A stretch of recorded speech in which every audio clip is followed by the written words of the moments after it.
Welcome to Saucy Cat. My name is Connor, and last week I made up some taco sauce. So this week we're gonna whip up a delicious recipe using it.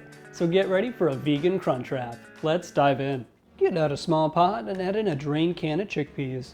Add in some taco seasoning and stir that on medium-high heat for about 5 minutes.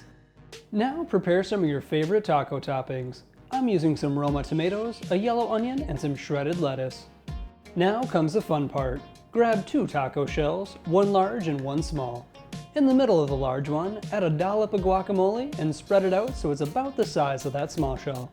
Add some of the chickpeas on top of that. Now build it up with some lettuce, onions, and tomatoes.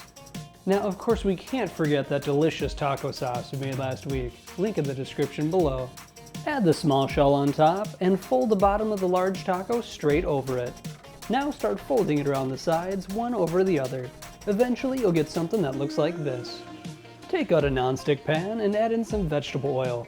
Let that heat up for about a minute before adding it folded side down to the pan. This will help keep all of it in place and not open halfway through. Cook it on that first side for about 3 to 4 minutes, then flip it over when it's nice and golden brown.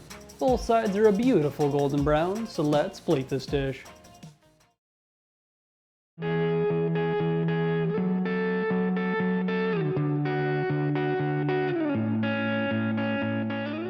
This looks so delicious.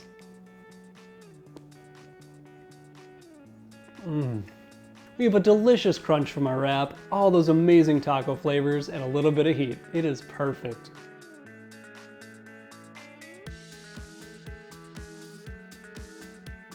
Well, that is going to do it for today. I want to thank you so much for watching. Like and subscribe for more, and we'll see you next time on Saucy Cat.